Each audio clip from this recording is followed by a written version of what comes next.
Thank you to the folks at Spine for organizing the conference and to all of the speakers who presented so far. My name is Jamie and I am a member of Norutor. For those of you who are hearing about us for the first time today, Norutor is an organization of Korean anti-imperialists based in the US. And last year, we launched a campaign called US Out of Korea, which has mobilized people across the country in opposition to US war games and other forms of imperialist aggression on the Korean Peninsula. Today, I will be moderating this panel, and our two speakers are Chu Hyun, who's sitting next to me, and Tae Han, who's joining us from Korea virtually, where it's midnight. So please give them a round of applause. Taehan is a part of the International Strategy Center in South Korea, the No Cold War Collective, and he is an associate of the Korea Policy Institute. And Chu-hyun is a member of Norutor, as well as the web editor of Breakthrough News. As a writer and journalist, Chu-hyun's work has appeared in the New Inquiry, Public Radio International, People's Dispatch, and other publications. So we'll first hear from the two of them on the history of the US DPRK peace process, and DPRK as in the Democratic People's Republic of Korea or North Korea, and how the DPRK is navigating the current geopolitical conditions. And then hopefully, if we have time, we'll get into some moderated discussion and then have some time for you all to ask them questions. So let's start with you, Taehan. Hello, hi everyone. Thank you for having me here. Today, I wanted to present a bit the context behind division and war in the Korean Peninsula and the pursuit of peace, in particular, the history of diplomatic negotiations between North Korea and the United States. And I think understanding this background, which is often ignored in media coverage of the Korean Peninsula, is necessary in how we arrived at the present moment and what we need to do to move forward. Even as the old Cold War was ebbing around the world, with the normalization of relations between the United States and China and with the Soviet Union, its fault lines have always remained etched in Northeast Asia, cutting across the Taiwan Strait and the Korean Peninsula. Laid down through U.S. interventions, they became institutionalized into its San Francisco system of bilateral military alliances, which continue to encircle China. Today, with the aggressive US-led new Cold War, these fault lines contain the potential to not only destabilize regional, but also global peace and security. To understand how to achieve peace and security, we must examine the roots of division and war. In the popular media, the Korean War is portrayed as an event analogous to the US Civil War, where two societies, North and South, and in this case, communists and capitalists, developed their own institutions and systems over time that then warred over differing ideologies.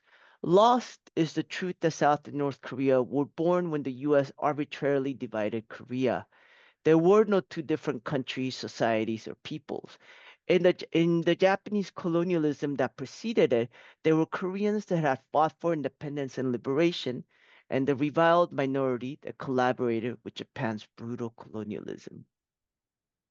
Division happened because the US, 600 miles away and anxious of the Soviet Red Army rapidly making their way down the Korean peninsula, drew an arbitrary line on a map and claimed the southern half, designed to contain the capital Seoul as its sphere of influence. Those that fought for independence would go on to found North Korea. Those that collaborated with the Japanese would be propped up in South Korea by US intervention. In effect, the US halted South Korea's national liberation process. The new Korean government in the South stopped the prosecution of all those that assisted a Japanese colonialism that killed, raped, enslaved, conscripted, and pillaged their fellow compatriots. This was not because of a lack of alternatives. With Japan's defeat, people's preparatory committees rose up all over the country ready to govern Korea. The United States military government suppressed these grassroots efforts, sacrificing Korean aspirations for national sovereignty and democracy at the altar of U.S. interests. While South Korea has been transformed through people's resistance and struggles, such as the 1980 Gwangju Uprising and its completion through the 1987 June Democratic Uprising, its society and institutions are still deeply shaped by its Cold War birth and Korean War baptism. A recent example is that after former President Yoon Suk-yeol's declaration of martial law failed, the Conservative Party still wholeheartedly supported him. Then, after his impeachment, the Conservative candidate still managed to win 40% of the popular vote.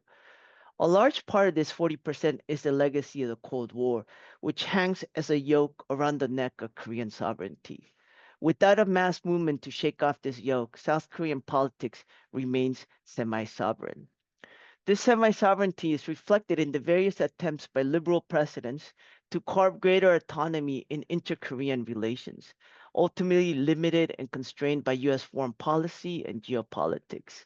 South Korean President Kim Dae-jung and North Korean leader Kim Jong-il's historic June 15, 2000 summit were ultimately derailed by George W. Bush's hardline stance on North Korea as a part of the axis of evil following the September 11 attacks, despite North Korea being considered by the Clinton administration as a low security problem in the future.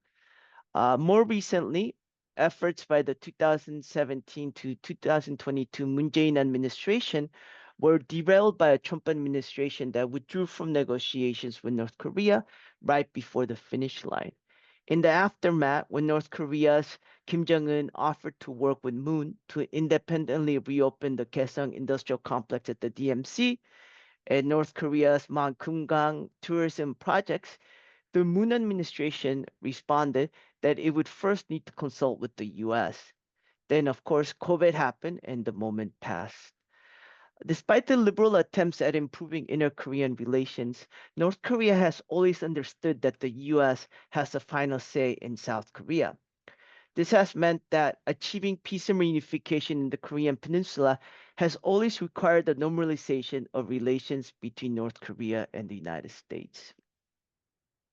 If North Korea had always pursued the creation of a strong, independent, and reunified Korea, its reversal from confronting the United States to engaging with it was precipitated in the 1980s by a fear that it would be left alone and isolated. As a result, North Korea's official policy line became to let bygones be bygones and normalize relations with the US. Letting bygones be bygones is significant as the US carpet bombed North Korean cities out of existence, dropping 90% of its 635,000 tons of bombs in the Korean War, including 32,557 tons of napalm on North Korea. And just to give you some context, this is more than the 500,000 tons of bombs that were dropped in the entire Pacific Theater of World War II. Effectively, US bombers destroyed 85% of North Korea's buildings. By 1988, North Korea presented a plan for peaceful reunification based on peace between North and South Korea and by improving relations with the United States. In 1992, North Korea was willing to secretly even accept US military presence on the peninsula as a hedge against expanded, potentially hostile Chinese or Soviet influence. Today, the media simply takes for granted North Korea's relationship with China and Russia. Yet, this reflects a lack of understanding of North Korea's fierce independence and distrust of any powerful neighbor. And more importantly, it masks that it is the US's new Cold War that draws these so-called revisionist countries together.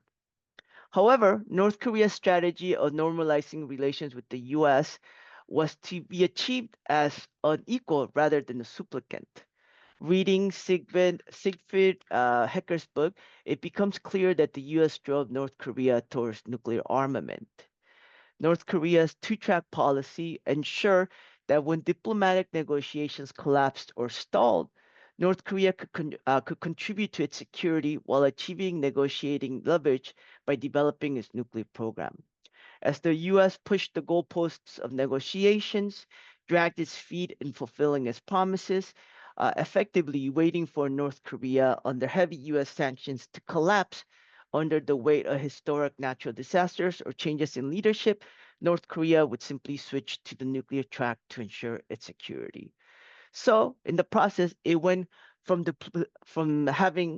plutonium enrichment to the more technologically sophisticated but more concealable uranium enrichment, from producing nuclear warheads to testing them, from having a handful to having dozens to now hundreds of nuclear warheads, and from being able to strike South Korea to being able to strike the continental US, and from delivering nuclear weapons or missiles from land based sites to delivering them from submarines hidden underwater. And I think it should be made clear that each moment was motivated not by a bizarre obsession as portrayed by the US media, but as a rational reaction to the US refusal to guarantee North Korea's security diplomatically. As such, the responsibility for North Korea's nuclear armament rests overwhelmingly on the United States' destructive and destabilizing obsession with dominating the region and the world. And with that, I'll conclude my part of the presentation and pass it on to Juhyun. Thank you so much, Tehan. For my segment, I'm going to address a very monumental change with grave consequences for the peninsula, the region, and arguably for our planet. And this is a shift in the DPRK's stance on reunification and what that means for the current political paradigm in Korea and Northeast Asia. As a corollary to that, I'm also going to discuss the DPRK's wider strategic pivot to de-emphasize its relations with the US and the ROK, or the Republic of Korea, also known as South Korea, in this period of growing multipolarity. Now, as this presentation should make clear, these two phenomena are deeply linked. After more than 50 years of spearheading independent, peaceful reunification, the DPRK announced at the end of 2023 that it would define the Republic of Korea as a hostile state that cannot be unified with. This effectively ended the era of peaceful reunification, and it marked a significant change in the DPRK's own outlook. It was not a rash decision, but it was one that was made after decades of failed talks with the US, as described by Dehan, and of rapidly accelerating aggression on the peninsula, particularly in the past few years. Now, as I mentioned, this is a paradigmatic shift in the terms of the Korean national liberation struggle, and we have to be very specific with our terminology because the struggle of the Korean people is one of national liberation and not simply of territorial reunification. To distinguish between the two, let's reference Amilcar Cabral, who provides one of the most concise and thorough explanations that can be found basically anywhere.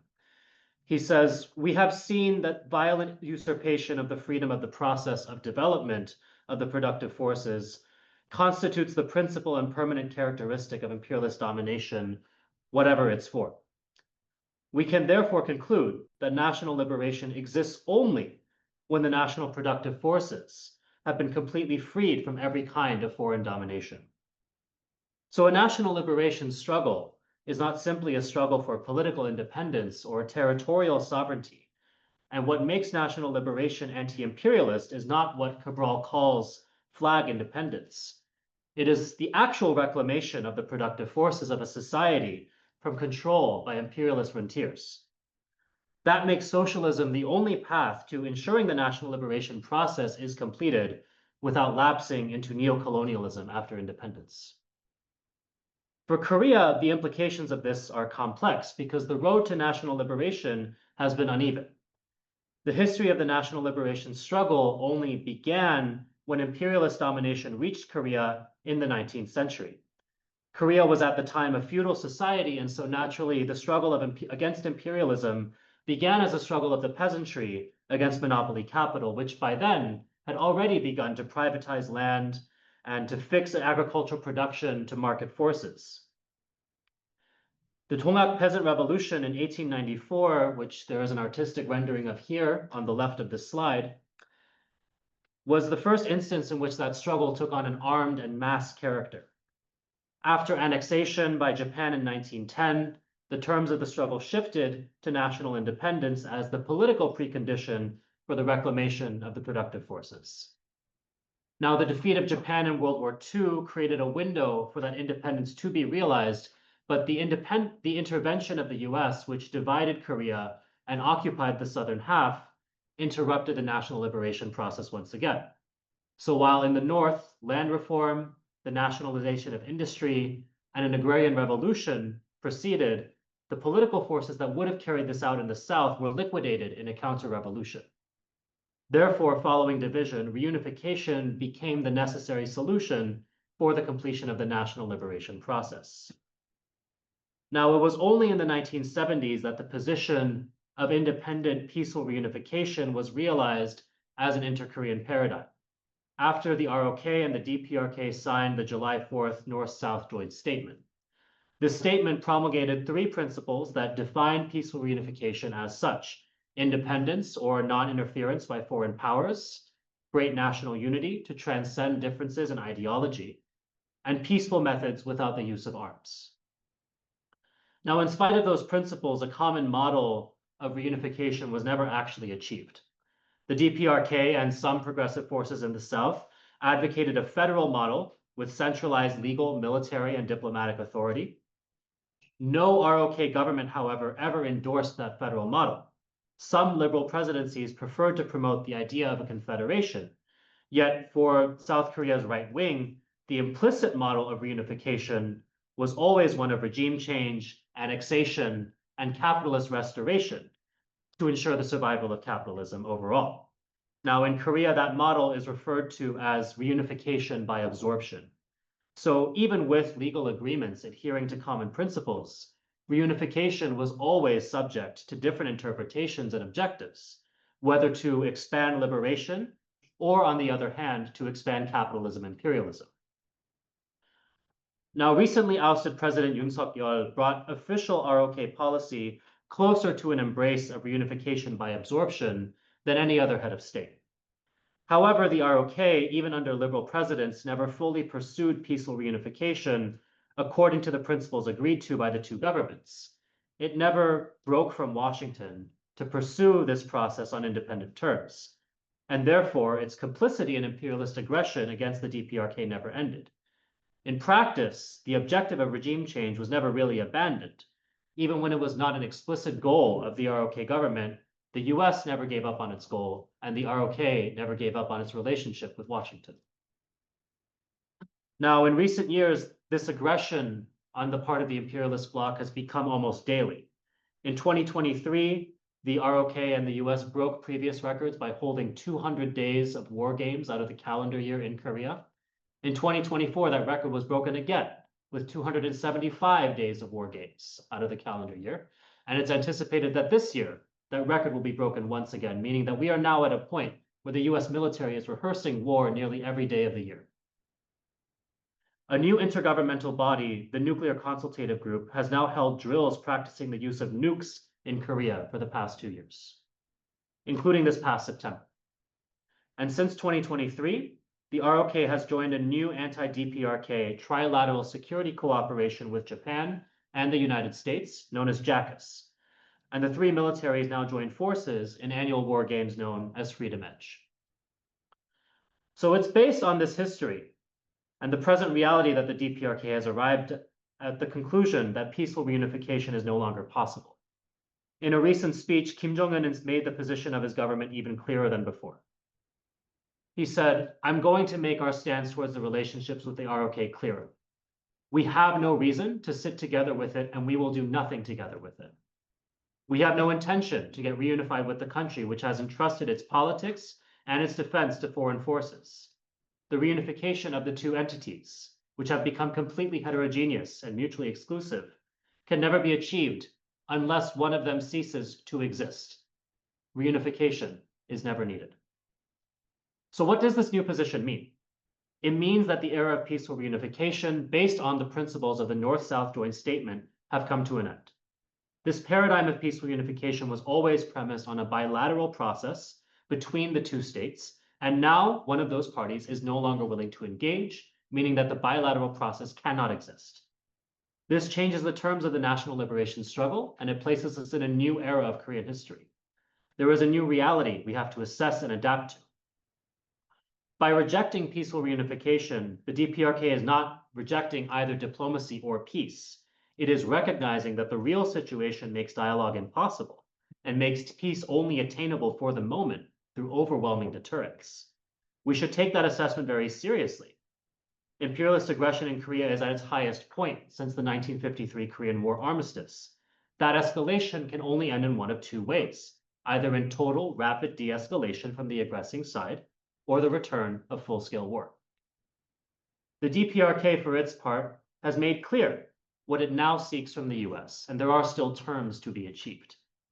First, an end for Washington's demand for denuclearization, which the DPRK has at this point outlawed in its constitution, making this a legal matter, not simply a matter of relations between states. Second is recognition as a nuclear state. Lastly, a genuine push for peaceful coexistence, which can be interpreted to mean an end to war games and potentially all US alliances targeting the DPRK, including the US ROK alliance and JACUS. For the ROK, there are other points that have been outlined as well. Firstly, that there is an inherent threat posed to the DPRK in the current ROK constitution, which claims the whole of the Korean Peninsula as its territory. This was also the case for the DPRK's constitution until recently. It was adapted with the change in the reunification line. A second is the hostility of the anti-communist national security law, which defines the DPRK as an anti-state entity based on the above territorial constitutional claim. Now, progressive forces in South Korea are debating how to proceed. Some have already begun a renewed push to argue for the amending of the Constitution, for the abolition of the national security law. But the crux of the debate comes down to this: should progressive forces continue to uphold the line of peaceful reunification? Those who favor it say that territorial integrity cannot be abandoned, and the principles of peaceful reunification have their own merits. But those who say it's time to move on point out that peaceful reunification requires a bilateral legal process, and that without it, the continued demand for reunification risks being confused as a demand for reunification by absorption, and therefore there's nothing peaceful about this demand any longer. So in place of peaceful reunification, new objectives are being proposed and debated over. The first is total political independence for the ROK, founded upon popular sovereignty, demonstrated by severing its ties, including military, with the US, e.g. US out of Korea. And the second is peaceful coexistence with the DPRK, achieved through the total elimination of all hostile policies, including amending the Constitution, including the abolition of the national security law. Now, these shifts ultimately reflect changes in the world system that are catalyzed by the decline of US imperialism and the rise of new centers of capital in the global south, which most people refer to as multipolarity. That situation has changed the DPRK's political calculus, and as time goes on, the necessity of a diplomatic process that goes through Washington may actually diminish. And in the meantime, the DPRK can focus on enhancing the well-being of its own people and its strategic position by enhancing its partnerships with Russia, China, and other countries. We are seeing signs of this as the DPRK deepens these strategic ties and seeks to revitalize its old international bonds as well. Growing trade with Russia in particular, catalyzed by the military partnership between the two states, is reversing many of the effects of US sanctions on the DPRK. At the recent 80th anniversary of celebrations of the founding of the Workers' Party of Korea, Vietnam and Indonesia also signed new deals and accords of cooperation in non-sanctioned sectors such as sports, healthcare, and agriculture. The DPRK is also navigating new opportunities in order to enhance its own development. A 5-year project to build a 50,000 free apartment units in Pyongyang is expected to be completed this year, actually in a matter of weeks. And since 2024, the DPRK has also been prioritizing rural development through the 10-year 20 by 10 rural development policy, which seeks to equalize standards of living and break down barriers between town and country over the next decade, focusing on light industrial, textile, and agricultural factories in the countryside, a push to update modern housing in rural areas, and build sci-tech centers and healthcare facilities as well. Now, these developments are important but modest gains that we should be observing over time. And what should be noted is that the horizons are expanding with the relative decline in US power at the same time that the ROK's options may be narrowing. The most important signal of that is the crisis triggered by Trump's tariffs, which could end with Washington cannibalizing South Korea's economy. Already, the ROK has pledged $600 billion in cumulative tributes to the US, 350 billion of this pledged as short-term state-backed investments, more than the total worldwide foreign direct investment made by the ROK from the years 2020 to 2024. Currently, the Trump administration is actually demanding not only control of where these investments go, but also that the majority be made in cash equity. This could effectively drain up to 83% of South Korea's foreign reserves, send the Korean won into a tailspin, and effectively crash the economy. Now, for ROK, breaking with Washington is an existential question for the society at large, but this is something that is yet to be fully recognized. The US and ROK alliance and the JACUS alliance are propelling the peninsula towards war and the ROK towards economic disaster. But this kind of pivot will not come about through the ROK's political elite or its ruling class. It will have to be catalyzed by an anti-imperialist mass movement. For Noruto, we consider the Korean diaspora in the US to also have a role to play in this process. It's for that reason that we launched our US Out of Korea campaign last year to build the anti-imperialist movement in the diaspora and provide a coherent political platform to expose the pillars of US imperialist aggression in Korea. This summer, we also hosted the People's Summit for Korea in New York City, which was attended by organizers across the US, as well as a delegation of ROK movement leaders and activists. The People's Summit not only provided a platform for US organizers to learn from our comrades on the peninsula, but also for the ROK delegation to learn from the anti-imperialist movement in the US. And so it has often been remarked that rising multipolarity will not bring stability to the international system, but rather provoke greater chaos as a declining US imperialism turns to even greater violence to protect its position. We're seeing this in West Asia, in Europe, in the Caribbean, and we will see it in East Asia as well. And so our urgent call to action for all of you is to engage with this process, to visit and learn more about the US Out of Korea campaign. There's also many recorded sessions from the People's Summit for Korea, which are available on YouTube. You can find out more at the QR codes here. Perhaps also in moderated discussion or in Q&A, I would want to invite Daehan to speak more about the international people's response to APEC, which the International Strategy Center is currently working on organizing in Korea. APEC is taking place in Gyeongju in South Korea in a matter of weeks. And there is a large mobilization occurring across the country in order to provide popular opposition to this process. Thanks so much. Thank you, Chu-hyun and Taehan both.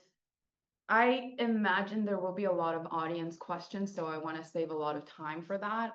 But just for one moderated discussion question, I think especially because a lot of people in the room may be working in the field of ecology or related to environmental justice, I would love for you both to break down a bit more the impetus for the DPRK's very firm line on anti-denuclearization, and maybe speaking a little more to how it is developing both its military capabilities as well as its economic capacity, because I think in countries like the US, military development comes at the expense of social needs and resources, but how might that differ in a country like the DPRK? Daehan-nim, please go first. Thank you. I would say a couple of things. I think at this point, North Korea, uh, denuclearization is out of the picture, of course, as has been repeatedly stated.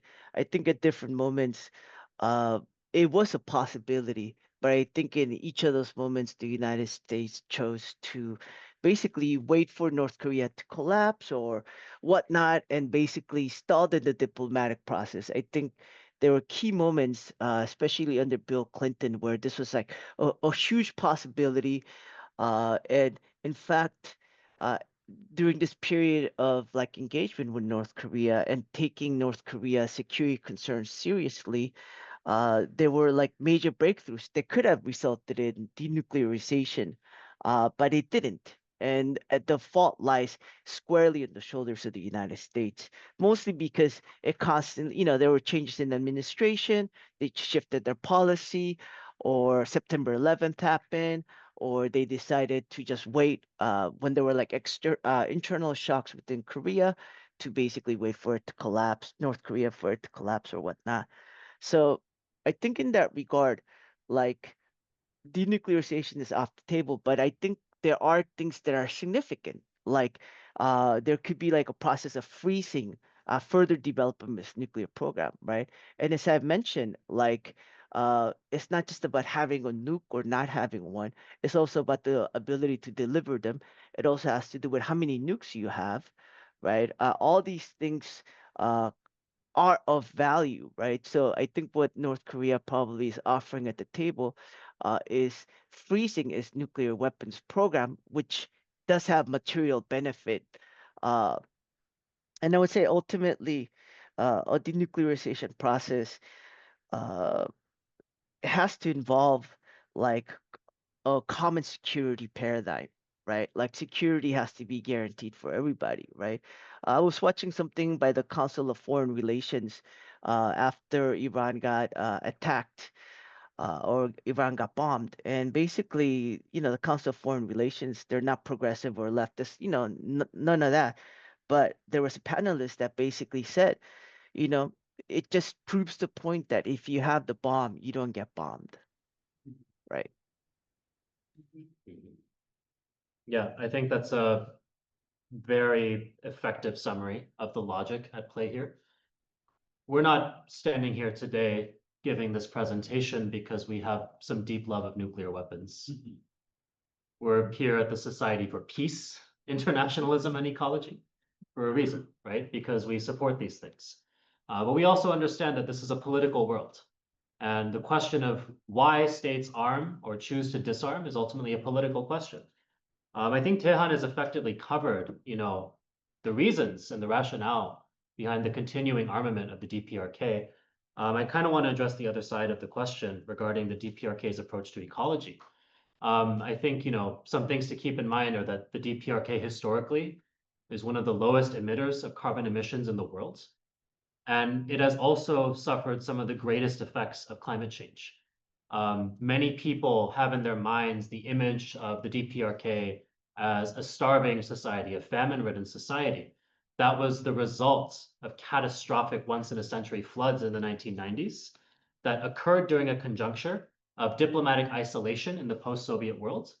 Um, and also the fact that the DPRK's agricultural system at the time was uniquely vulnerable in some ways to this kind of flooding and the effects, the kind of cumulative cascading effects that it had, which nearly led to systemic collapse.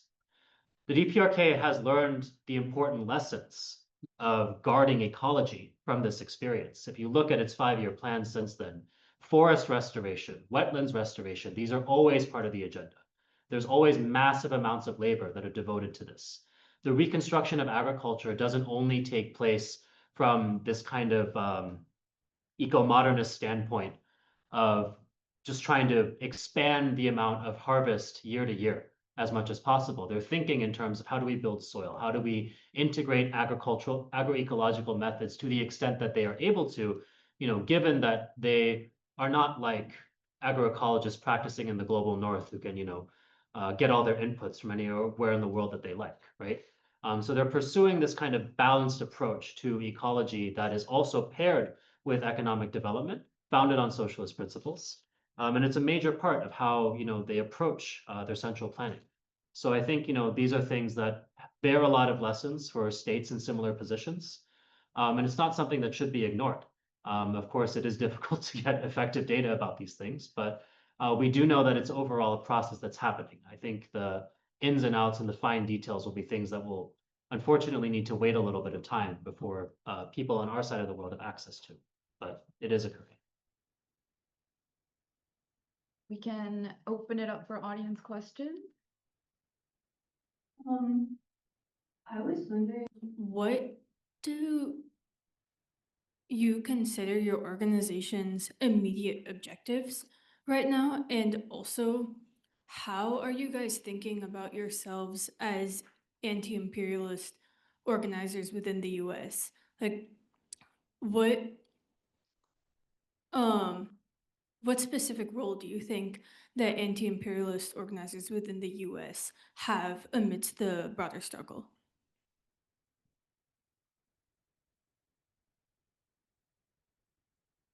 Should we do one question at a time or take one? Completely up to you. Do you want to take more than one? That's fine. Well, I feel like that's a notable question, right? Yeah, Yeah, I just want to make sure that Tehan has something to respond to as well. we can talk during lunch too.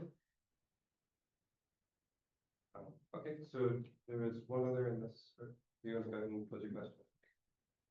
Yeah, thank you for the talk. I was just wondering, I think in the United States, the DPRK is kind of one of the last places where the propaganda works on people in this country, where, people are kind of in a lot of other instances, whether it's Israel, are sort of breaking through and understanding the propaganda. And I wonder how you kind of fight the uphill battle through your advocacy in reaching people who are sort of very strongly predisposed to have not only a negative view of the DPRK, but almost this sort of like that they represent some sort of existential threat that must be, taken out. So I mean, I guess I'm just kind of wondering how you navigate those waters.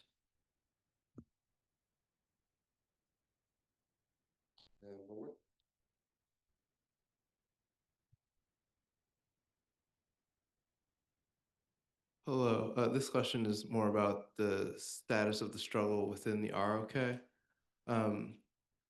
To what extent, so you all showed us that there's going to be this likely a massive cannibalization of the ROK economy by the US through the tariff regime. There's also been, we saw here, I can't remember the state, but a lot of workers from ROK were held by ICE, and I'm wondering about the extent to which there is, I guess, what is the struggle like from the perspective of propaganda that exists within the ROK and the relationship between the ROK and the US, and like how are the masses reacting to that? Are there changes in how people in the ROK respond or think about the relationship with the US?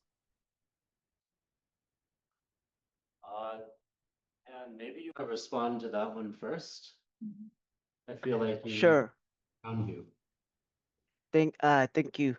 I would say like right now there's definitely I mean, as I mentioned before, South Korean society is heavily like influenced by a Cold War mentality, right? And also by the Korean War. And there is a significant portion of the population, about, I don't know, like 30% or so, that are very much like see the United States as like a savior, as a protector, uh, very much depend on the United States, right? These are the people that that wave like Israeli and US flags and, have signs to say, stop the steal and are pro-Trump and whatnot. But I would say that other than those people, there is an anti-Trump sentiment that is very strong, and it's because of, all the actions that the Trump administration has done, right? The Trump administration not only extorts like concessions from countries, it also spits at their faces as it's doing so, right? And of course, this creates a lot of negative ill will. And for us right now, in South Korea, we are organizing. We have the International People's Reaction response against APEC and against Trump. Uh, and basically, Trump is going to come on the 29th. So there's going to be massive protests around that. And there will be an APEC summit, which is the Asia Pacific Economic Cooperation Forum, which is basically a corporate centered forum in which is just trying to like liberalize the economy. And of course, they're gonna respond to Trump tariff war, not by talking about alternatives that are people centered, but talking about basically like, a return to the old and how do we negotiate with Trump to achieve that. So there are going to be massive mobilizations against Trump as well as against APEC that is happening in Korea. And I guess just to add, and I think the bulk of the response should go with Nodotor. But I think like one way to dispel a lot of the uh propaganda that is against North Korea, I think there's like two aspects. Like one, I think when people look at North Korea, they judge it with Western eyes or Western civilizational eyes. They don't understand that the country has got that, that North Korean society has its own culture, it has its own trajectory, historical trajectory that it's undergone, right? And then I think the other thing is that they don't look at history. I think one simply needs to look at history to understand why North Korea is the way that it is and why it's taking the stances that it does. Uh, yeah, I think it was Bruce Cummings that said that the U.S. media lives in the perpetual present. Like it can't see, uh, it can't even look back like a decade or a decade and a half to see why things are the way they are by looking at the trajectory that it's traveled. Thanks, Taylor. And I'll add to that on the propaganda question. Notator is an organization, so as organizers, it's our job to not only meet people where they are, but also move them along to where we are. And on a one-on-one basis, we would start by asking people questions on what they know about the DPRK, where they have heard those things, and depending on their answers, I think how we would respond and try to like, demystify the country and unlearn some of their propaganda. I think if their main concerns are things they hear about, famine or starvation or a humanitarian crisis, I might point to actually the South Korea and what has actually been achieved through capitalist economy in South Korea when workers are unemployed, when youth are killing themselves by jumping off bridges, when single mothers like don't get any support from the state.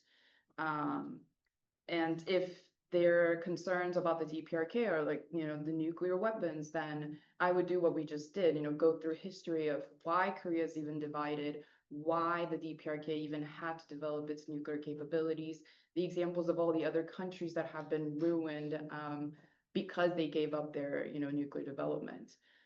So I think it really builds on like that one-on-one conversation and figuring out where people are coming from.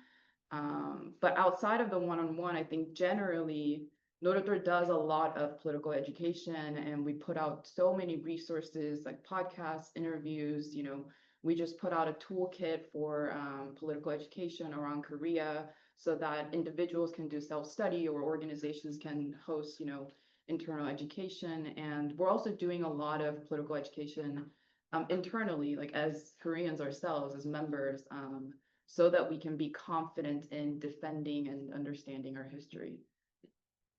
And you can find that toolkit at usoutofkorea.org. I think kind of to address the question of what's the role of anti-imperialists, in the US, and I think this kind of pairs with the propaganda question as well. I think, it's very important for us to ground ourselves in Lenin's understanding that the conditions of the unity of the international working class are created by imperialism itself, right? And I think that that is something that we can lose sight of, given the fact that this is a backwards and barbaric country where, the great seats of power when it comes to knowledge production, to media and propaganda are controlled by some of the worst people in human history, who say despicable things and inculcate despicable ideas among the population, right? Now, the other side of that is that human consciousness actually has endless potential. Human creativity has endless potential. And I don't think we should lose sight of that given the conditions that we see before us now, right? To be a dialectician, to be a Marxist is not about taking reality as you perceive it in the present and saying, this is all that can ever be, right? You need to look for the seeds, the kernels of what can be in the future, and you need to work to nurture those things. And so as anti-imperialists, that's our objective, right? We need to do the work of raising consciousness. We need to do the work of organizing people. We need to do the work of allowing movements to develop. And we need to be honest with ourselves about the fact that this is a country where there is a deep political immaturity. And those are our conditions. And we're not going to change that by getting frustrated. We're only going to change it through commitment, through deep work, through years and years and years of trial and error, right? Right now, I think, is No King's Day, right? Yeah. So there are these No Kings protests taking place around the country. Many people have their criticisms. I do too, right? And at the same time, we are seeing tens of millions of people probably mobilizing around this country around a common set of, well, the demands maybe need to be articulated a little bit better, but there is a sense of what people want, right? There is a sense that people do not want to live under this thing that they are kind of amorphously identifying as fascism. They don't want to see their friends and neighbors and coworkers being dragged out into the street in the middle of the night from their workplaces, their homes, from like a Walgreens or a Walmart or wherever it is that these ICE thugs are operating, right? There is a very general sense of what people consider to be injustice and justice, right? And what we can do as people who consider ourselves to be anti-imperialists, to have a certain level of consciousness, is either to go amongst them, to talk about the things that people need to understand to advance their political struggle, to accompany that process, understanding that it is going to be messy, understanding that people are not going to necessarily do things that immediately accord with what we see as what needs to be done, but also understanding that life itself is pedagogical, experience is pedagogical, right? It is much more effective to convince people of things by having them experience them themselves than to try to, convince them through words only, right? Because if all we have are our words, that's what people see. But if we go through experiences together, if we're able to politicize and explain those experiences, then people can actually walk away with a much firmer sense of consciousness, right? It's not glamorous work. It's not always fun. Sometimes it is, but we need to be honest with ourselves about that's what it takes. That's how every political process that actually ends in the places where we want to go takes place. It's not a matter of a couple of months. It's not a matter of a couple of years. These things accumulate over decades, over generations, right? And we need to think very seriously about how we're going to achieve that. And we can't treat every crisis as, well, we just need to flip the switch, because there is no switch, right? There's only the masses of people. And if we're not engaged there, then we don't have a solution, actually. But I just want to add one more thing on the objective, our immediate task. We at Norodor also build really closely with other organizations developing their own national liberation struggles. So our Palestinian comrades at PYM, our Filipino comrades at Bayan, our African comrades at the All African People's Revolutionary Party or Black Alliance for Peace. I think building that united front, especially within the empire, is one of the most important things we can do immediately today. Okay, that's gonna be, I'm so firmly in the battleground of ideas for the DPRK, and I was just blown away by this presentation, as I always am when I see y'all present. It's been 5 times in the last year. I have so much to say, and then I don't understand how to formulate that in a single question. But I just want to say thank you for that presentation. It's always so enlightening and so powerful and so important relative to some of the other things I see.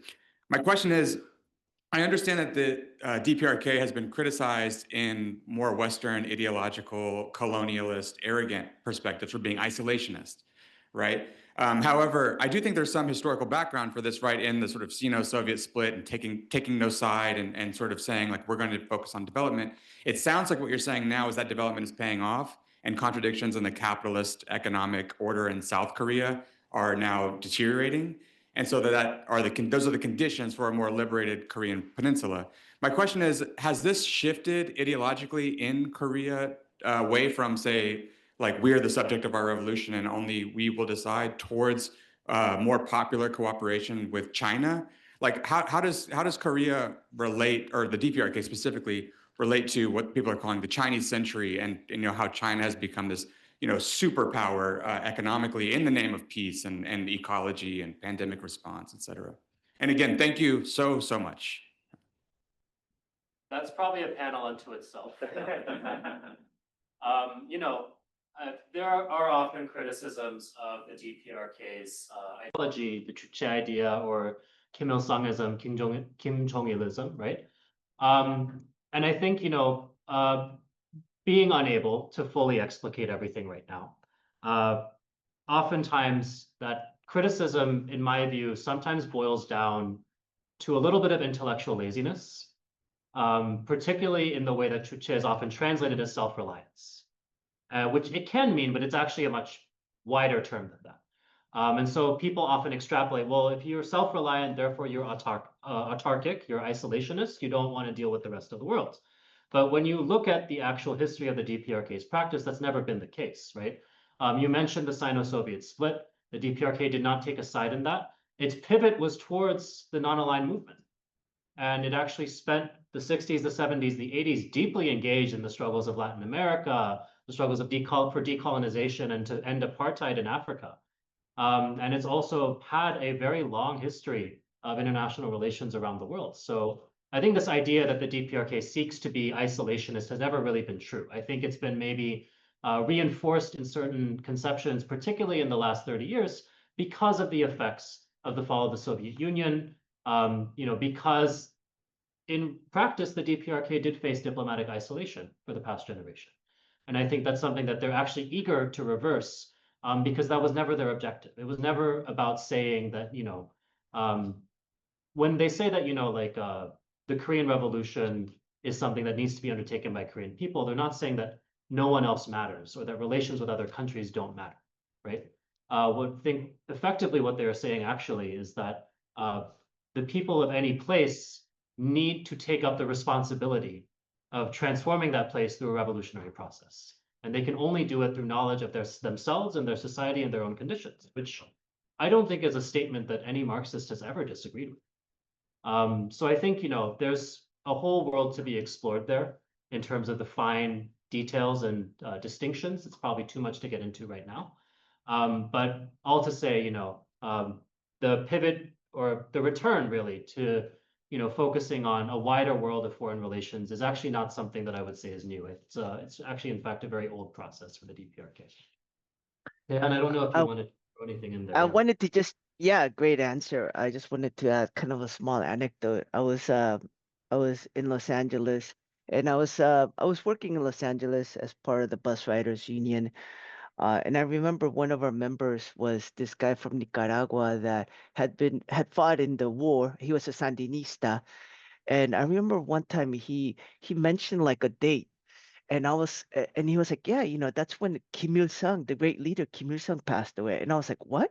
Like, how do you know about this? And he was like, yeah, like North Korea, like sent all this, like, there was all this exchange between the Sandinistas and North Koreans, and I was like, whoa, I never knew about that. I never heard about it. But I just thought it was kind of interesting that the Sandinista, like, knew and like was honoring, like, for in a particular day was honoring a leader in North Korea that was so far away. So I think that just buttresses like what Juhyun was saying about like the non-aligned movement, right? I mean, ultimately North Korea ideology is shaped very much by colonialism and by Japanese colonialism, and it's fierce independence.